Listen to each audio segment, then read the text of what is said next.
Welcome to the Noir Poise podcast, where wisdom is power is more than just a motto. It's our way of life. While we don't claim to have all the answers, we're dedicated to delving deeper into different topics through meaningful conversations. As a duo, we bring different viewpoints to the table, enriching our joint journey towards growth and poise. Join us as we explore and unlearn to relearn while striving to navigate life with poise.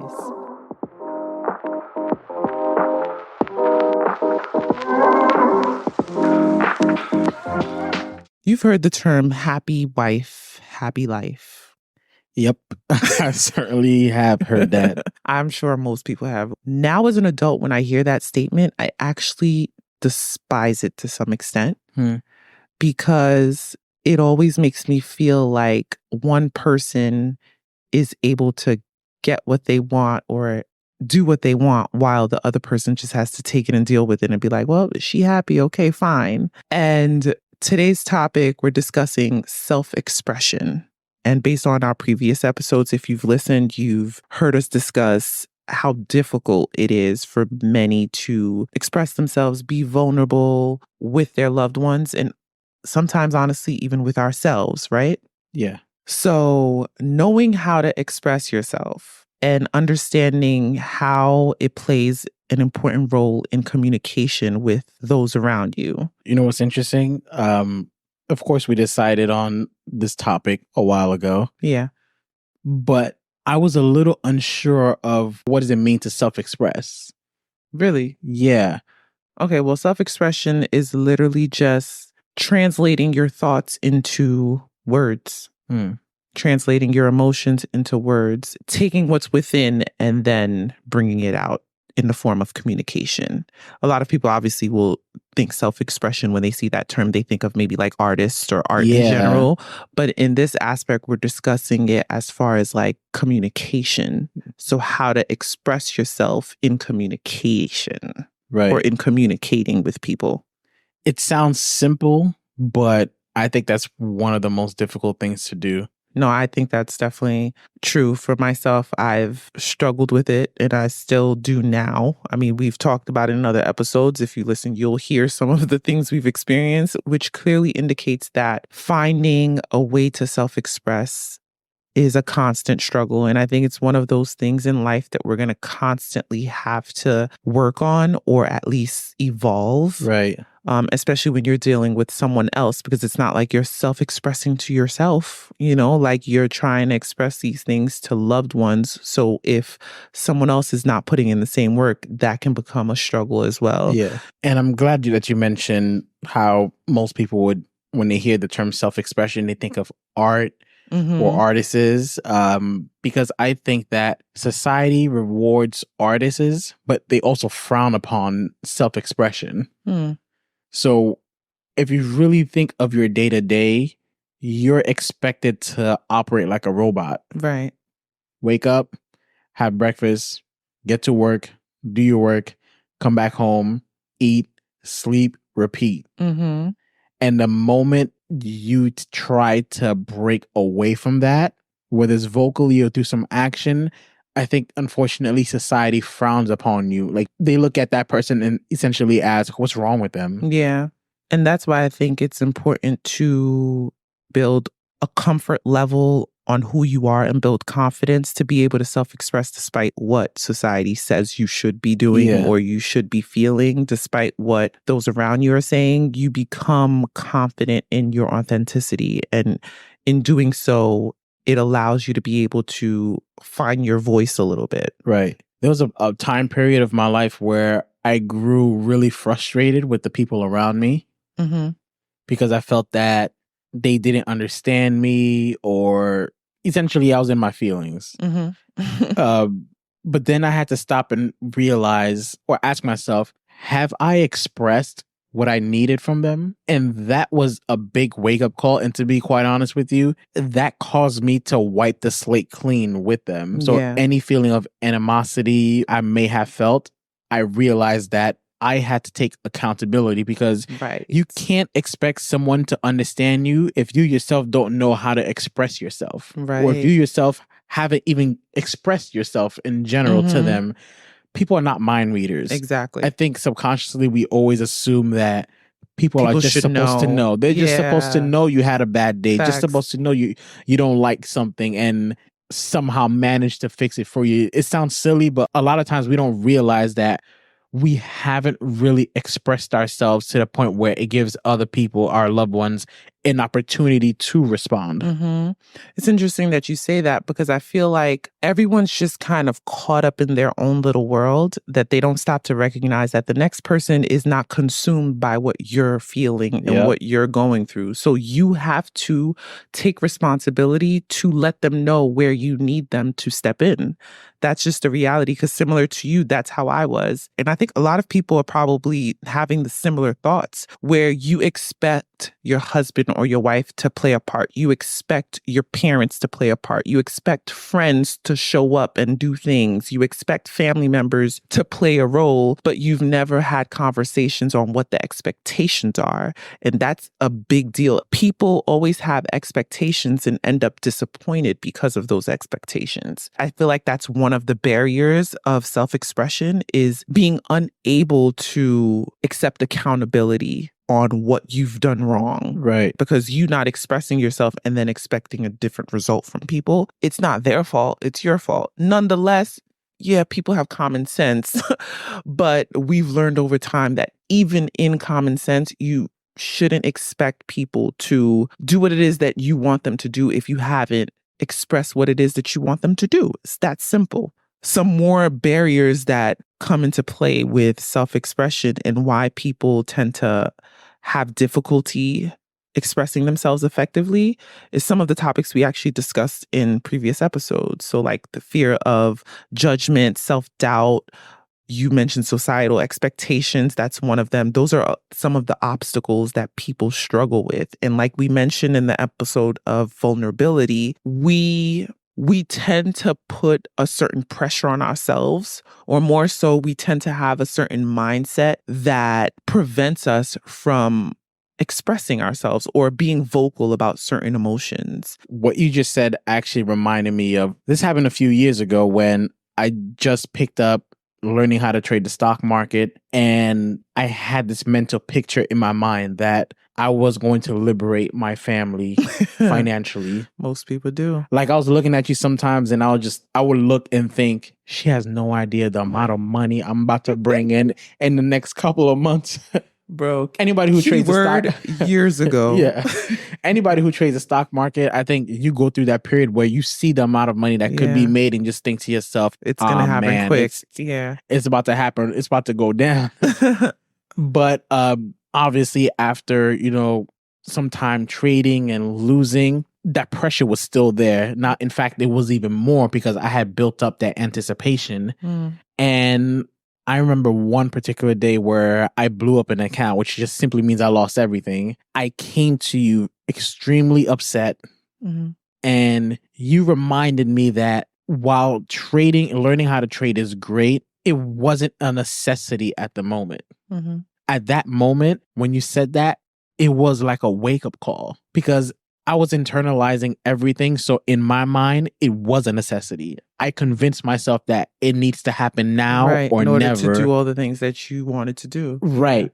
I wasn't aware that I was building this fortress of stress around me. And it wasn't until I vocalized everything that I was feeling that you were able to show me that this is just an illusion that I painted. So I think that's one of the important aspects of being self-aware and authentic in how you express yourself, because when you do that, you give another person or another party the opportunity to help you see more clearly. Right. I read this interesting quote that said, effective communication is 20% what you know and 80% how you feel about what you know.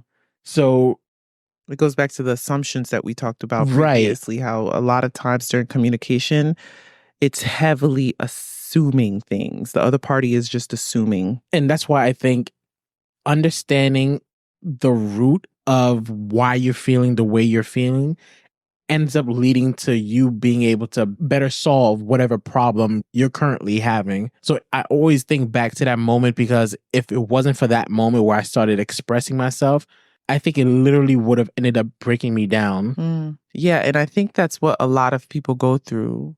And that's what I was saying. Like, we tend to put this pressure on ourselves. And when you express something to someone else, it's almost like they brought you back to life. Right. Almost. You were living in this fairy tale of these walls that you were building, and they kind of showed you, no, this is what it's actually like here, like, calm down. And I think that for me, at least, that's why I really try to express myself a little bit more, because before I always thought it was more so I'm expressing for the benefit of other people knowing me, or I'm expressing for the benefit of my relationships growing. While, yeah, that is true. Your relationships grow when you express, but the self improvement that occurs in that process has been more important to me. We tend to live in this bubble and we create these ideas and an image of ourselves. And sometimes you need to hear someone else give their perspective about who you are, how you look, how you act. And it's like an epiphany. So I love that you said that, because at least for me, hearing you say that goes back to when we lack authenticity, it then prohibits us from being genuine in how we express what we want to express. The more you learn about yourself, the more it becomes easier to express certain things and know exactly what it is that you are feeling. We learned something recently about how authenticity is the highest frequency. Yes.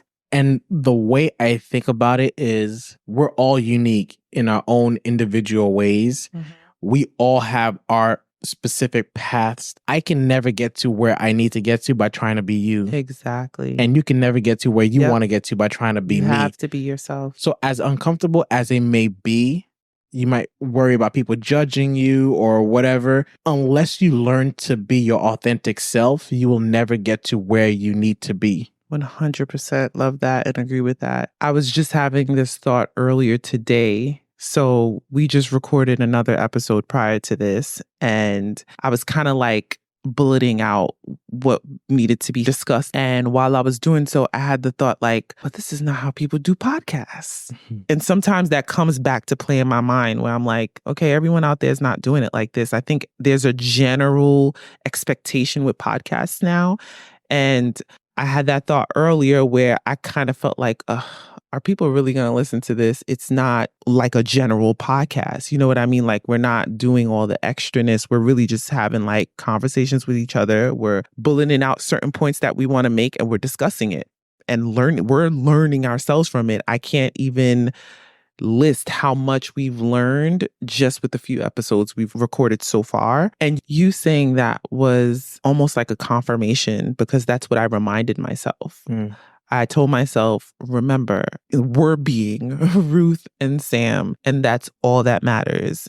If it's literally one person who hears this and they're like, that made a change or that awakened something in me, great. Because I think a lot of times now society tends to try to like follow other footsteps in how they even express themselves, which doesn't even make sense when you think about it. Mm-hmm. You're trying to express yourself, but you're expressing yourself like another person. Right. Doesn't add up. And I told you this thing that I heard Pharrell say in a video where he was talking about authenticity and being true to who you are. And he compared different artists that are currently out right now and illustrated how they're thriving at the same time, putting albums out at the same time, but all these individuals are thriving in the same genre. Why? Because they have their own sound and they're their own person. Right. And I think that's true in every type of way. Authenticity has been like the chapter of this year for me, literally the chapter of this year for me, because in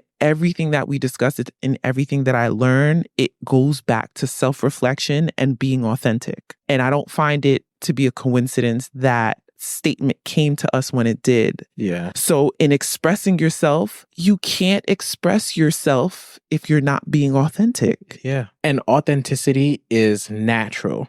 Right. One of the biggest pitfalls for me, as far as expressing myself, is I only wanted to share the emotions or the thoughts that I felt like were permanent.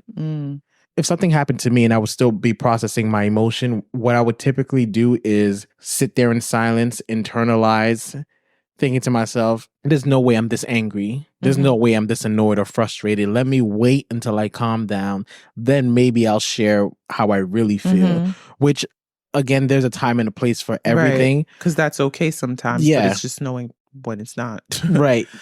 But I had to realize that sometimes it's okay or it's good and even necessary to share how you currently feel and not think about what you're going to feel later. Right. So a pitfall for me was just being so focused on, okay, what do I truly feel? Trying to go back and forth with these emotions and sitting in silence and internalizing. As a result, not being authentic to myself because now I'm taking something that I truly feel and trying to shift and change it and mold it and hope that time will change it before I release it. When in reality, authenticity is truth at every stage. Right. I could be upset about something right now, but if 5 minutes later, I somehow become thankful that it happened or grateful, that's okay. There's no need to feel bad about that or regret that you ever said anything. Be authentic with yourself at every stage. Another barrier to self-expression that I came across is people tend to fear that whatever they express is going to be downplayed. And I think it comes from the mentality that whenever we give or we send something out, we expect to receive. So if I'm expressing myself towards you, I'm expecting you to match my energy level. Just think about the times where maybe you're trying to vent to someone and you can tell that their attention is divided or they're not really into the conversation. It turns you off. You want to, cut the conversation short. Do this anymore. Right. Yeah. But I had to learn the importance of understanding that when I vent or when I'm expressing myself, it's mostly for me. There are times, of course, where I need feedback. Yeah. But I had to adopt the mentality that saying things out loud is more beneficial for me, whether or not I receive some kind of input. Right. And I think that's something that people should definitely try to understand and practice is when you're expressing yourself is not so that someone out there can have pity on you or, understand you or show empathy. Is really so you can learn more about yourself. Because like we said, sometimes when you say things out loud, it sounds different than when you say it in your mind or, in your heart. You hear yourself for a second, you're just like, wait a minute, did I? Oh, okay. There was one time I was venting to you and you didn't share this with me until way afterwards where you said, did you notice that I didn't provide any feedback? I literally kept on asking you, what do you think is the right thing to do? How do you feel about it? And I came out like, wow, you're great. Thank you for that. But not realizing you answered all your questions. Right. Not always, but we tend to often have the answers. We just can't tap into it all the time because we're so emotional. Right. Yeah. I think it's one of the importance of expressing yourself verbally because like you just said, you have all the answers.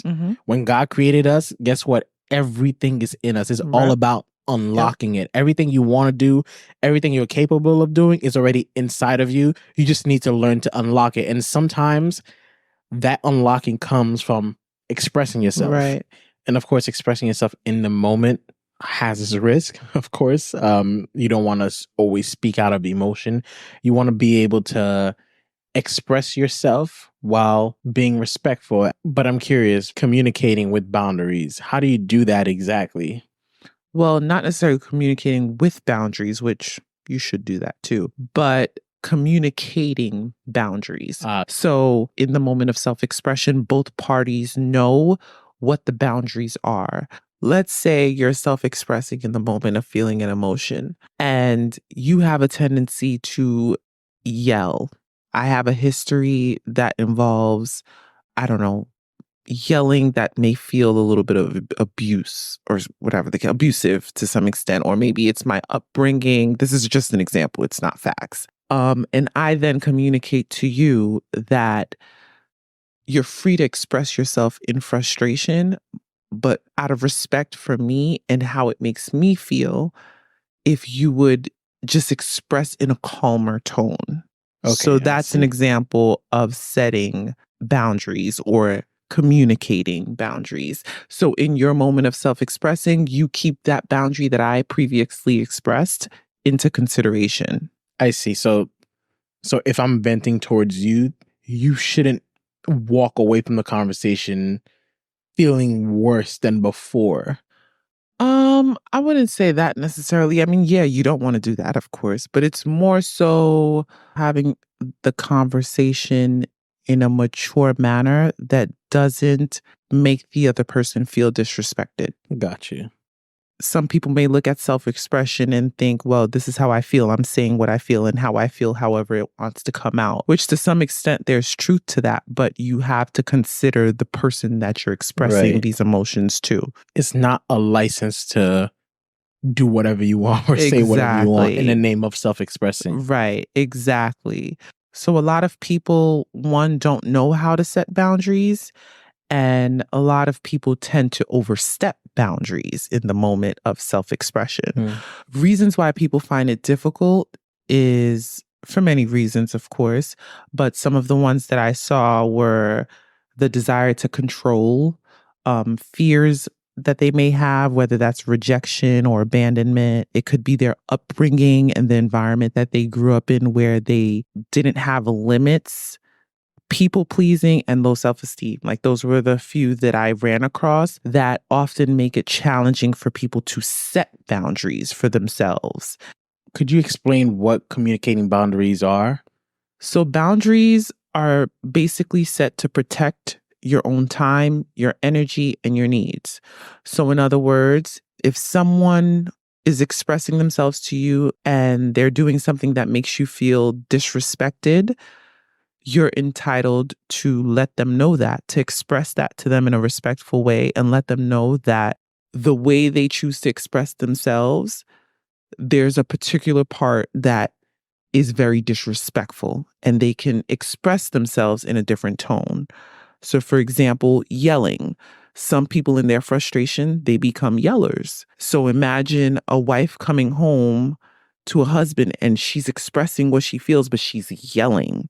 She's not yelling at him, but she's yelling out of frustration as she's expressing herself. You can look at it from both perspectives and say, well, she's entitled to express herself the way that she wants to express herself. But the thing about self-expression in communication with others is you have to also consider the other party. And so if the other person feels that it makes them feel disrespected, that is a boundary that can be set and respected on both sides.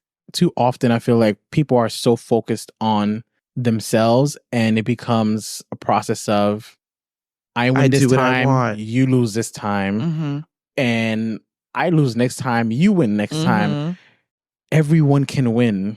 Right. And I think communicating boundaries create an atmosphere that everyone is winning. So I absolutely love that. Yeah. And it's all about being mature in the situation, because in self-expression, you can't just be a baby about things and do what you want. Like you have to take into consideration that there are consequences for your actions, however that may be, but there are consequences. And one of the things that I was looking into, I was like, okay, well, what's considered a healthy versus an unhealthy boundary, right? Because there could be instances where someone has boundaries and it's just like unrealistic or it's just ridiculous. So the difference between the two is a healthy boundary is clear and concise and it focuses on self. So if I'm setting a boundary, I'm not going to then make it about you and shame you. It's more about me. So in that yelling instance, I'm not going to say it's disgusting how much you yell every time you're expressing yourself. No, I would approach you in a calm, respectful way and say, when you yell while expressing yourself, it makes me feel disrespected. I'd appreciate it if going forward, you try to control your tone. So the boundary is about the person who's setting the boundary and not about the person who's overstepping the boundary. Right, I see. With an unhealthy boundary, it can either be too rigid or too weak. So basically, too rigid meaning an example of it is maybe not expressing yourself at all. And too weak is maybe oversharing or being too willing to take on responsibilities. That's unhealthy. It definitely won't be easy to keep that balance because, of course, you want your loved one to have the freedom to come to you and express themselves, but you never want to allow someone to express themselves at your expense. Right.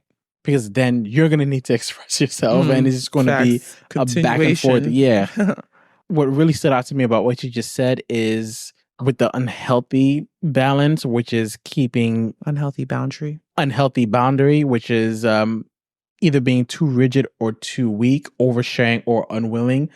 How would you recommend someone balancing whether they're too strict or not? I think it's important to take the other person into consideration. So if I know, like using the same example again, just to keep it going, if I know you come from a family or a history where yelling is the way you communicated, I'm going to have more grace on you and be more understanding. So I'm not going to tell you, don't ever yell at me again next time you talk to me. You know what I mean? You have to be clear and concise about it, and then also provide consequences. So it could be something in the sense of, I really feel disrespected when you yell at me when you're expressing yourself.